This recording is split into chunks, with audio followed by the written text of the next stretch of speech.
beats to the bar. And here we were, driving back roads in a brand new yellow Chevrolet Impala. In the whole of the United States, there was perhaps no sillier place to stop with a car loaded with drugs. A conservative, redneck Southern community not happy to welcome different-looking strangers. In the car with me were Ronnie Wood, Freddie Sessler, an incredible character, my friend and almost a father to me, who will have many parts in this story, and Jim Callaghan, the head of our security for many years. We were driving the 400 miles from Memphis to Dallas, where we had our next gig the following day at the Cotton Bowl. Jim Dickinson, the Southern boy who played piano on Wild Horses, had told us that the Texarkana landscape was worth the car ride, and we were planed out. We'd had a scary flight from Washington to Memphis, dropping suddenly many thousands of feet, with much sobbing and screaming. The photographer Annie Leibowitz hitting her head on the roof, and the passengers kissing the tarmac when we landed. I was seen going to the back of the plane and consuming substances with more than usual dedication, as we tossed about the skies, not wanting to waste.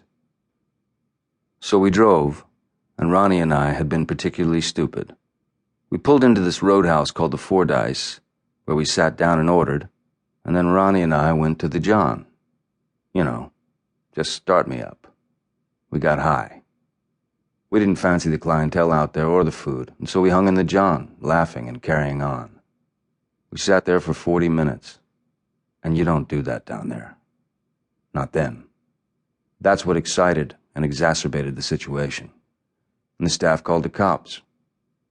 As we pulled out, there was this black car parked on the side, no number plate, and the minute we took off, 20 yards down the road, we get sirens and the little blinking light, and there they are with shotguns in our faces. I had a denim cap with all these pockets in it that were filled with dope. Everything was filled with dope. In the car doors themselves, all you had to do was pop the panels, and there were plastic bags full of coke and grass, peyote and mescaline. Oh my God, how are we going to get out of this? It was the worst time to get busted. It was a miracle we had been allowed into the States at all for this tour. Our visas hung on a thread of conditions, as every police force in the big cities also knew, and had been fixed by Bill Carter with very hard long-distance footwork with the State Department and the Immigration Service over the previous 2 years. It was obviously condition 0 that we weren't arrested for possession of narcotics, and Carter was responsible for guaranteeing this. I wasn't taking the heavy shit at the time. I'd cleaned up for the tour. And I could have just put all that stuff on the plane. To this day, I cannot understand why I bothered to carry all that crap around and take that chance. People had given me all this stuff in Memphis, and I was loath to give it away. But I still could have put it on the plane and driven clean. Why did I load the car like some pretend dealer? Maybe I woke up too late for the plane. I know I spent a long time opening up the panels, stashing this shit. But peyote's not particularly my line of substances anyway. In the cap's pockets, there's hash, 2-in-alls, some coke. I greet the police with a flourish of the cap and throw pills and hash into the bushes. Hello, officer. Flourish. Oh, have I broken some local law? Pray forgive me, I'm English. Was I driving on the wrong side of the road?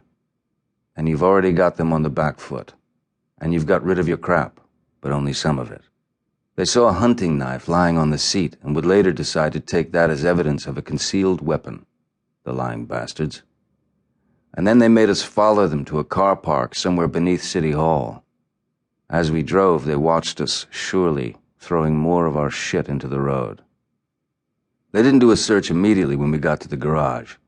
They said to Ronnie, "Okay, you go in the car and bring out your stuff." Ronnie had a little handbag or something in the car, but at the same time, he tipped all the crap he had into a Kleenex box. And as he got out, he said to me, "It's under the driver's seat." And when I go in, I didn't have anything in the car to get. All I've got to do is pretend that I have something and take care of this box. But I didn't know what the fuck to do with it. So basically, I just scrunched it up a bit and I put it under the back seat. And I walked out and said, "Well, I don't have anything." The fact that they didn't tear the car apart is beyond me. By now they know who they got. Well, looky here. We got some live.